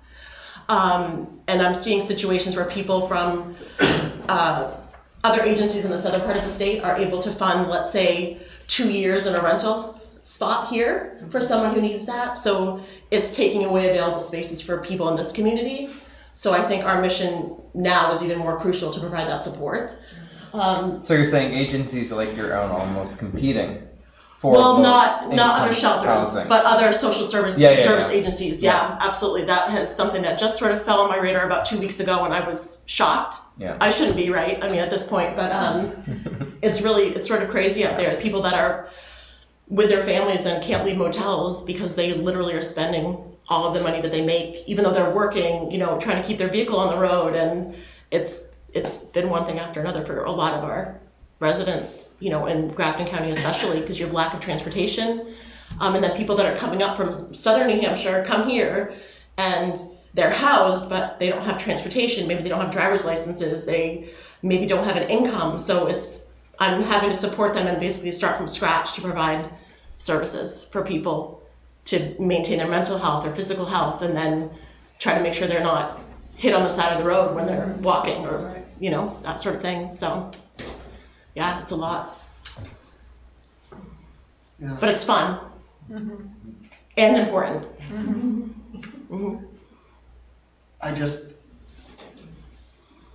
Fun isn't the word I had to say. Well, because it's a mystery. You just never know what's going to happen, right? So it's a little puzzle to be solved, and then you get to support a family to stay in their home. You get to make it so a child has services that they need, right? Or helping or an overwhelmed parent. Like, there's so many examples, but one of the biggest sort of increases that I've seen, and I've only been doing, I guess, prevention outreach since January, and the number of elderly people that are in need of shelter. Who are, you know, landlords are selling buildings, they have to leave. They had a health emergency, they can't access the places where they were staying.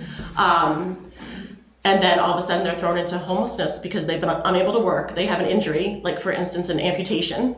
They can't access a 3rd floor apartment with no elevator or that sort of thing, right? So they can't return home, it's unsafe. And then, you know, to be unhoused is a scary place to be in, especially for people that work. I mean, most of our people want to work and are able to, but there's so many moving pieces to that. So The story I was going to say, and you probably know it better than I do, but what drove it home for me is because I know that this is an issue and that there are people, but I generally think it's people with mental health issues or people with substance abuse issues. And I was in the market basket in Plymouth at the deli. And one of the deli clerks was, I would guess, a woman in her 50s. And somebody said, I don't know how it started, but somebody said something like, I want chopped ham or something. And her response was, I want an apartment. And I'm like, but you're working. I'm like, wow, even working people are struggling. Probably most of the people that are able to work in our shelter are working. I would say pretty much everyone has one job, has 2 jobs. Maybe they were able to afford a used car, so they have transportation. There's no housing to move anyone onto. Yeah. Good. So I might have missed this, but do they pay anything if they're working and whatever? Yeah, What so do they pay? Bridge House, if you are staying at Bridge House and you have an income, you are expected to contribute $37.50 a week. Okay. So we, provide you have water, you have heat, you have a bed, you have a hot shower. We do a community meal every night at 5:30. You have case management services to sort of figure out next steps that you meet with a case manager every month for people who are in the shelter. We also do have a hospice space. So we have had many people sort of at the end of their lives who find themselves homeless, which is it's heartbreaking. And I wish Kathy was here, but we had someone staying with us who, and I'm not going to say it correctly, but he was a veteran and he was staying at our shelter and he was dying.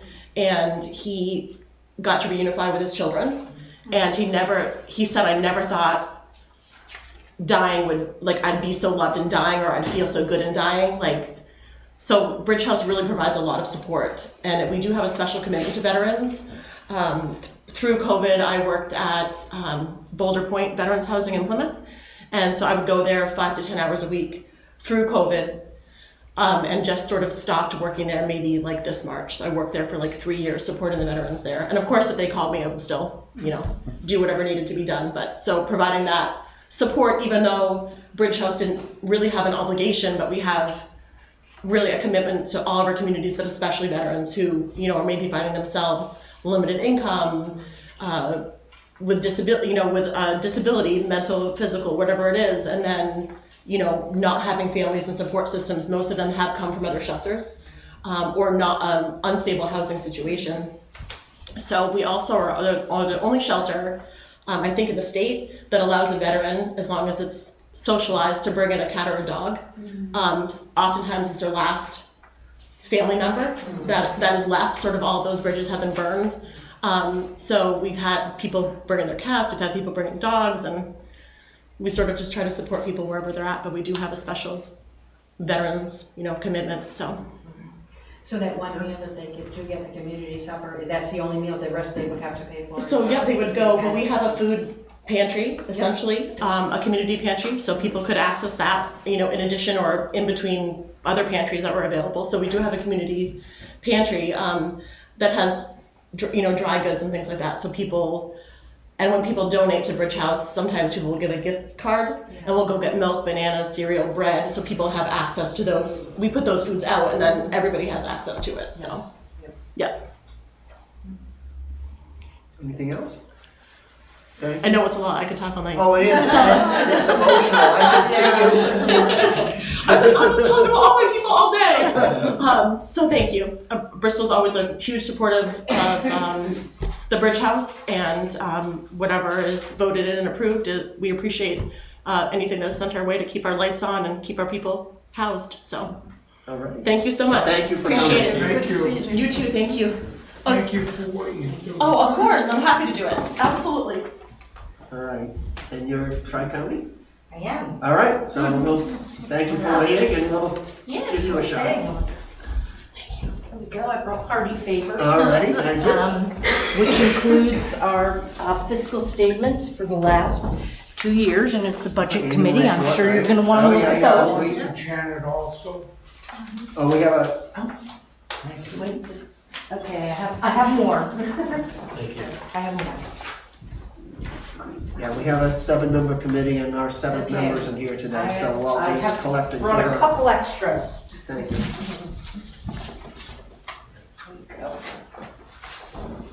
Thank you very much. That's with you. So hello, everyone. Thank you again for, I'm Jeannie Robillard. I'm the CEO of Tri-County CAP. And first of all, I want to thank you folks for a do-over. Got to tell you, listening to your staffing woes, we have the same. Yeah. Our municipal funds coordinator position has been vacant for 6 months or more. And so there is a handful of us who are in the business office trying to pull together the applications and petitions and figure out who gets what, and I apologize.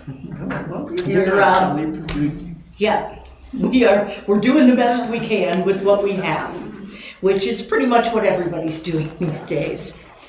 I do like to explain through our letter that several years ago we adopted a standard formula that we ask of all 78 municipalities that we serve, and it's based on a per capita, so that everybody gets an equal share of the ask, and we feel that's a pretty fair and equitable way to request municipal funds. And the great thing about that is because it's based on the census, the next time that number is going to change is with the next census, and I don't know about you folks, but I'm hoping I'll be retired by then. So that will be, and it'll, it probably will not be a huge jump. Also, as a recovering select board member in the town I was in, I understand how important it is to have a stable tax rate. And as an agency that's asking you for a request, it was my commitment to try and make that as easy as possible. So that you would have, this isn't going to change. Some of the services that we provide here in Bristol are fuel and energy assistance programs, housing stability services, our USDA TFAP food distribution that comes out of Plymouth, transportation services, Head Start, weatherization, guardianship services, and as the lead agency for coordinated entry for homeless services, we provide the 211 emergency response for homeless individuals in Grafton County. And one of the things that's really important about the municipal funds and how we use them is that most of the federal funds that we receive require some kind of a match. And if we can't come up with the match, and generally they want unrestricted dollars, we can't get our application accepted.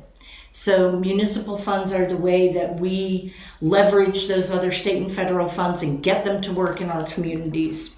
And so they're a really important piece of our funding puzzle. And I am open to any questions that you have about what we do. I had hoped that this evening we would have some statistics for you. Usually by this time of year, we have our statistics gathered. We're still working on that. But I can tell you that we served 189 individuals from Bristol last year. 108 of those were through the Energy Assistance Program applications. And we also served 65 households with the New Hampshire Emergency Rental Assistance Program, which covered rent, electricity, various household expenses, and the total dollar amount for that was $559,852.13. I remain optimistic that by the end of November, beginning of December, we will have pulled together all of the statistics that you usually get and the aggregate value. We're working on it. We're going to get it done as soon as we can. As for a resident in Bristol, as far as fuel assistance goes, does it all fuel assistance come through your organization? Yes. For Bristol, yes. For Bristol, yeah. Yes. So anyone that's getting fuel assistance is going through TRICAP in this area. Correct. Yes. We are the ones who process the applications. Yes. Through our Ashland office, actually, for Grafton County. Okay. So my question is a little bit different, but it's curious. Sure. So I tend to watch very little television, but listen to the radio. And recently, I've heard a bunch, I don't think they're public service announcements, I think that they're advertisements. So a lot of them are for they're not Tri-County, but they're,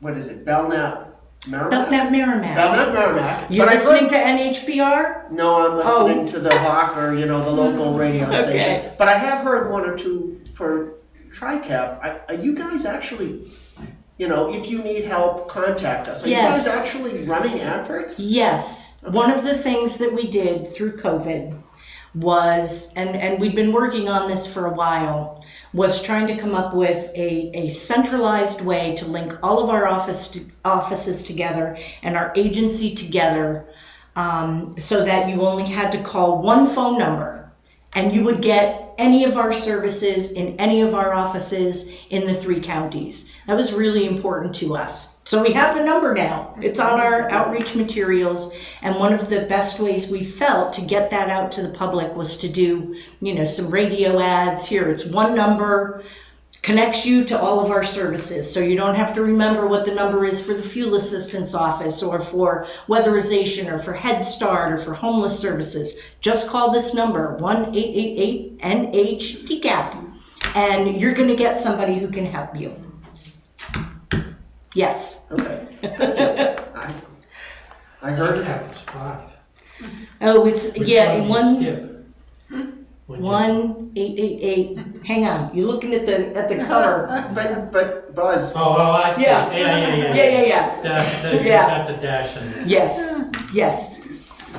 okay. I Any did other? go to school. Well, I'm gonna say, I mean, if you wanna make up a fancy word, you can use more letters, the extra numbers just get ignored by the phone system, so.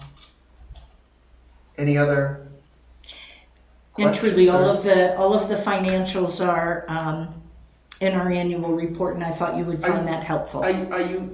Do you still have enough resources that everyone that's coming to you asking for aid, you can help? I mean, we're hearing that the the money raining down from the federal government is starting to dry up. Are you starting to see things get tight, or you still have enough to do everything that we need done? You know what? We're back to where we were pre-COVID. We certainly are seeing more requests for assistance than we ever have. I think just alone in the last year, our numbers went from like 20,000 to 27,000 households that we helped. So that's a lot. That's a big jump, yeah. It's a big jump. And you know, in the great tradition of community action and you know, the war on poverty that we were born out of, we will do whatever it takes to get people what they need. Honestly, you know, we're pushing, you know, I was listening to the wage conversations that you folks were having, and I was like, you know, we're in the same boat.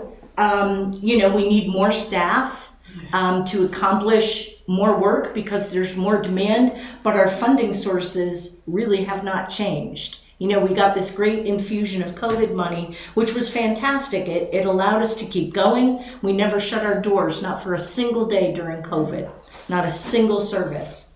But now we're finding ourselves in this climate of, you know, people wanting, you know, more reasonable salaries and, you know, yay rah rah, I'm working for a nonprofit and I'm helping people, but that doesn't quite cut it the same way it did 5 years ago or 3 years ago.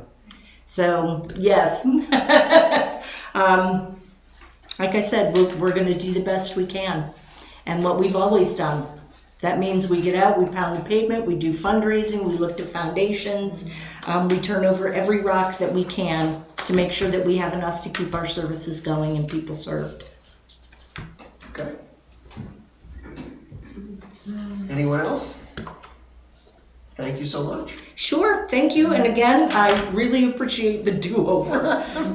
Very much so. We appreciate your coming. We're sorry that, you know, you couldn't come or someone couldn't come to the first one, but I shouldn't say we, I won't speak for everyone, I'll speak for myself. I feel more comfortable supporting organizations that take the time to come in and share their story with us. I have a little more confidence that the good work is being supported and that it is worth the town's support. So this is helpful for me. Thank you. Thank you. Yes, I appreciate it. I enjoy coming as well and getting to see faces.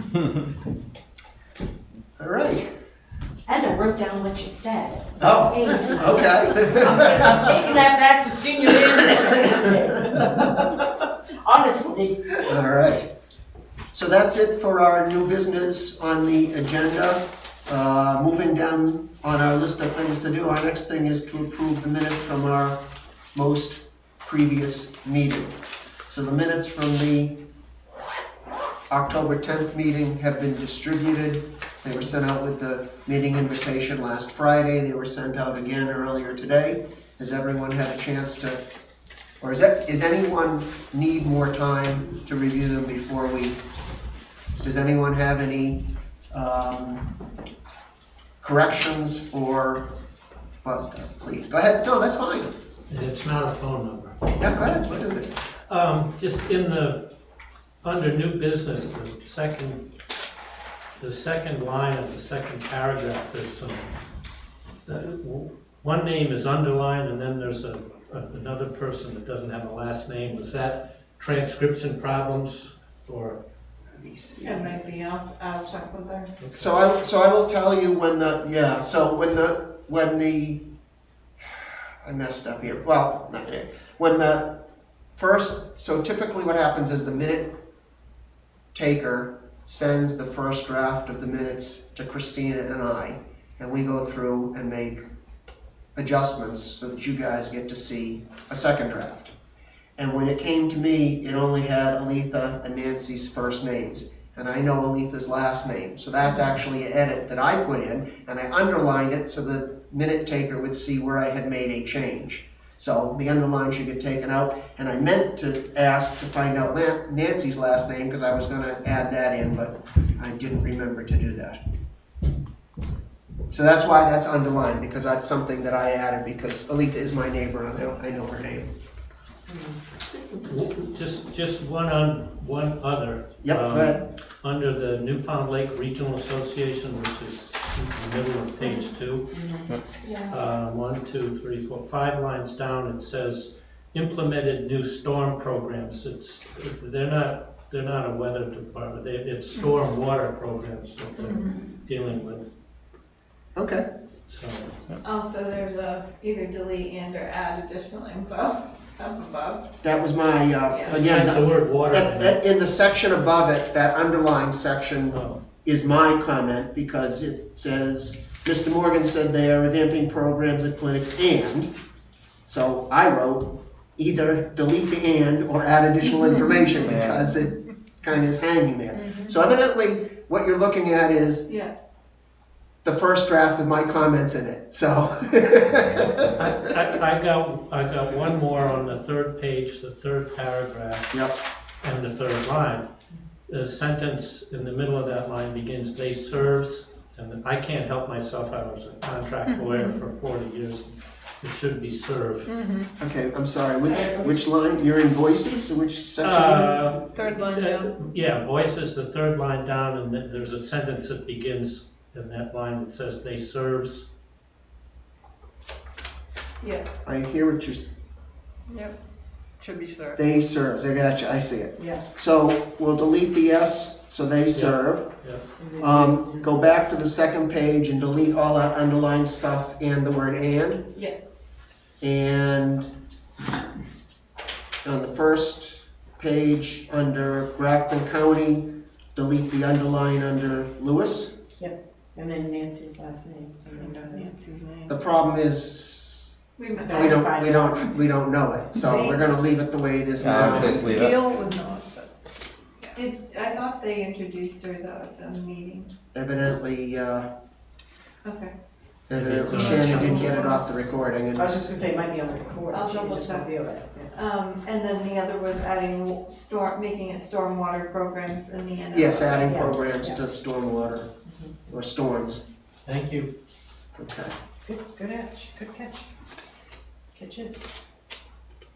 I make a motion to approve the amended minutes from October 10th, 2023. Thank you, Charlie. So we have a motion from Charlie, seconded by Walter, to approve the minutes as amended. Does anyone have any other comments? Not hearing any more comments, we will now vote. All in favor, please say aye. Aye. No, no? I got a yes? No? I'm You said sorry. yes, that's fine. I just did, yeah, okay, so no, against or abstain, none of those, so it passes 6-0. Thank you. All right, let me go back to the agenda. The next item is correspondence. So, I think everyone saw it. I will mention that we had correspondence from Janet saying her back is hurting and she wouldn't be at the meeting tonight. Correspondence. I don't think I've had any more correspondence. Do you have anything correspondence-wise? No. Okay, so let's go around for member comments. We'll start with our select board member. Anything you need to share or? No, I think Sean did Yeah, I a thought great so job too. of presenting. The only thing I would say is, as a reminder, that when Ingrid talked about how we save money, Tri-County Cap was one of the bigger areas that help us with our welfare budget. I thought the same thing. I mean, I almost thought about asking her, but if we don't give you money, you still give us services, and I decided that was just too much of a jerk. She has such a great attitude. She does. They all did, so it was good.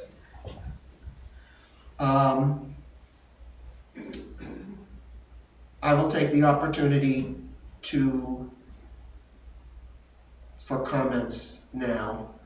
Two things I want to share with you. One is, and I found a place where I made some notes, and I'm not sure if I've said this before, but so I'm going to say it again if I haven't. One of the things that I heard in the training I took is, again, with the idea of state law about public meetings and avoiding having discussions not in public meetings, is that we all should be careful not to get a chain of reply to all emails. That turns into a discussion, which turns into a de facto meeting that was not available to the public.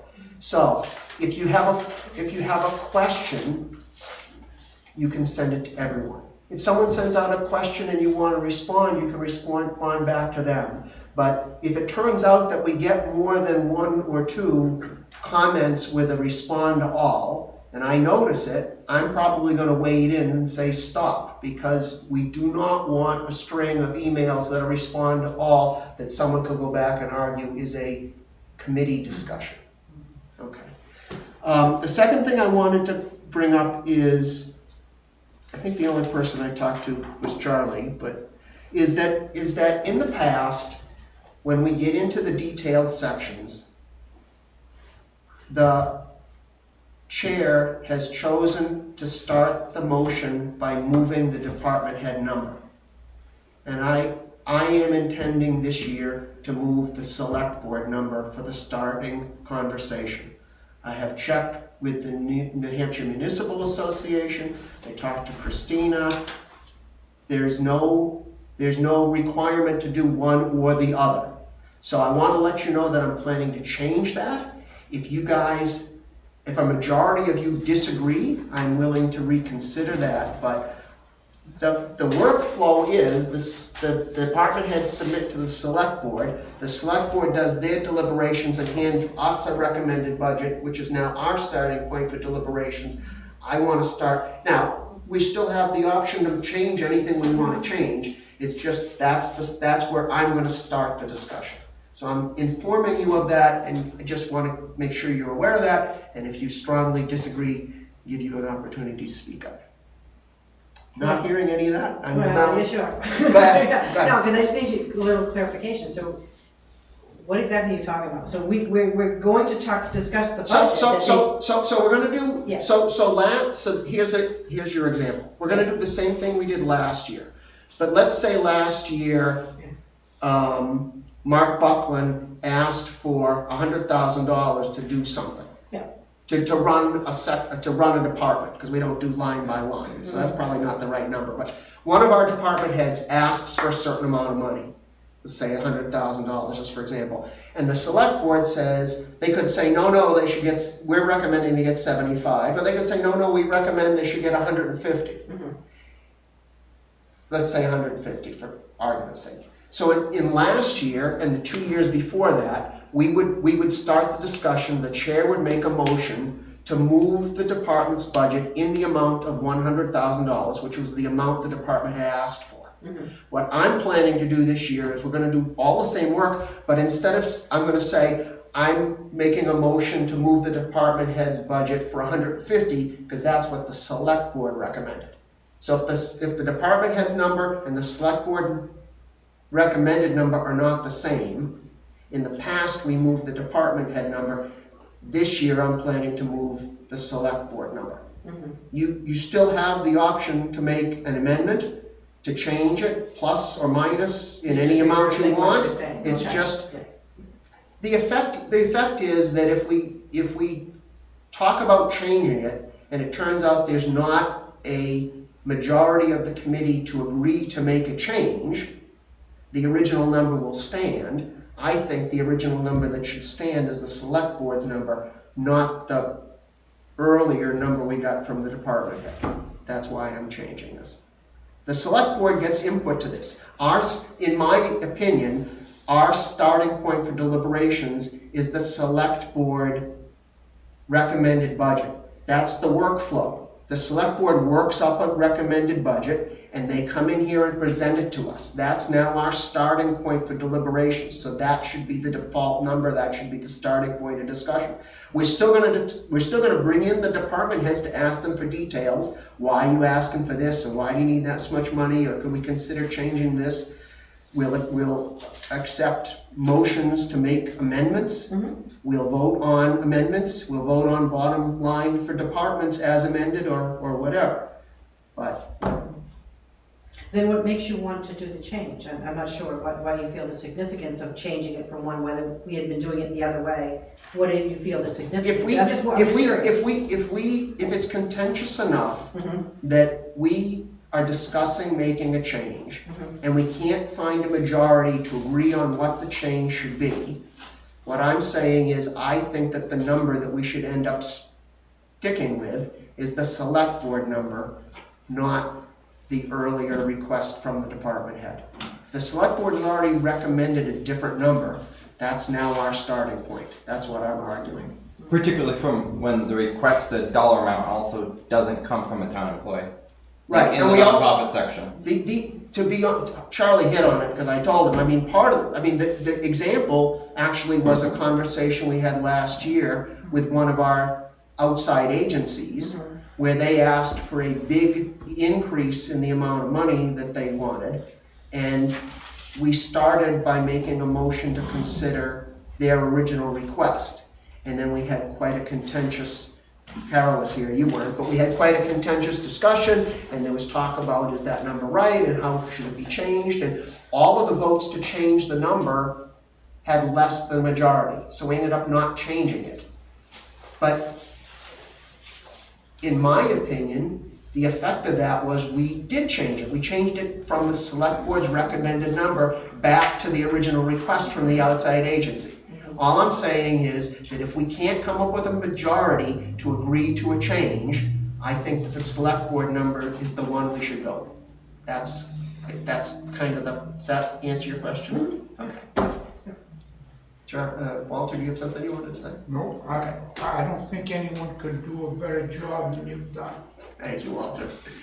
All right, that was way more time than I meant to take, but those are my two comments. Charlie, any comments? No. Walter, any comments? I'm getting to public member comments in a second. Buzz, any comments?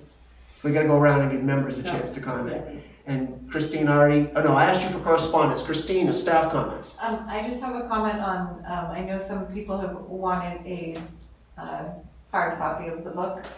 I could only get one. They wouldn't let me order more than one. So I can make, once it comes here, I can make, and I think it's because they ran out. When I went back in to try and order from a different account, it said they're no longer available. So I can make copies, a black and white copy, but I just want to make sure, I know you wanted a hard copy, you wanted a copy. I want to And you're all set. Buzz showed us the great thing he did to make his own copy. Yeah, he did. And now I have a printer, so I could make it in my. Well, I don't have a color printer, so I could get the PD to print it in color. So I just wanted to make sure I can digitally put it onto your files as well, so that you'll have it if you want, and also the 2023 addendum, so, okay. So, You have those files already, right? Those of us who took the training this past month before have those PDF files if you need them. they should be, They're on I the might website. need the 2023 addendum. Can you email that addendum out? Yeah. I'd like to look at the addendum. I don't need a. I'll do it, Charlie. Can you send it to me too, so I can make sure to put it on the computer? I would like to read that. Send NHMA. We all know what my focus limit is, so I gotta write it down. To Charlie and Christine. Okay, Christine, anything else for staff comments? The only other thing I know, some of you had wanted the budget by Excel. It does not come out nicely in Excel. but I'm trying to work on that. I was planning to follow up with you later outside of this meeting because I would say for myself personally, I would say that's more than a nice to have. That for me is a must have. So I can't guarantee you right now, I'm just going to tell you that with the new software, when it transfers in, it does not transfer your totals. So it might transfer all of your lines, and if you're okay with that, it's a data dump is what it is. So I can't guarantee you that I will be able to give you an Excel, because I will also say that I am not manually entering them all into Excel. But I will do my best for you. I understand. And see what I can do to get your information. I'll follow up with you after the meeting ends. We'll see if we can find a time maybe to work together. You can show me what you can give me and I can decide Yeah. how much I pain can it's gonna definitely take show me to you. fix it. I can definitely send you a copy of the data dump. That's what we call it. But, and see if it's something that you can play with, but it is not, it's so late in the season, it's not the greatest tool, gotcha. the Excel part of it. The rest of it is great, I gotcha. but we have to work on the Excel. so. Okay, all right. Members of the public, did you have a comment or something you wanted to say? I didn't have a comment except to say that I'm not a resident or a taxpayer of Bristol, right? of Bristol. But I'm sorry I didn't share this with you earlier. I wear different hats. Yeah. Yes, and one is I'm vice chair of the school board in Ashland. In Ashland, yeah, okay. Yes. I heard you mention Ashland. But the other one is I'm also on the budget committee in Ashland. Okay. And I can't tell you how much I've enjoyed being here. And that's why I've stayed to listen to you, Oh. you know, and it's just, it's nice to listen to all of you, another board, that I can go back to Ashland and say to myself and to others, you know, that I have been here and I've enjoyed listening to all of you tonight. Well, thank you. We enjoy working with each other, so I think that shows. I have seen, yes, a lot tonight. I have. I think, I would say the key is we don't always completely agree, but we always are respectful to each other. And I Yes, think you that are. makes for a good working environment. Yes, I see that. I do. Okay. And you don't mind me being here? I don't mind you being here. There's a $5 cover charge. All right. So looking at the agenda, I believe that we are done. So I will entertain a motion to adjourn. A motion? Oh, God. I have a motion from Sue to adjourn. To adjourn, yeah. And I will second Charlie it. will second that. We have a motion to adjourn and second. All in favor? Aye. Aye. Passes against and abstain. There are none. 6-0. We are adjourned.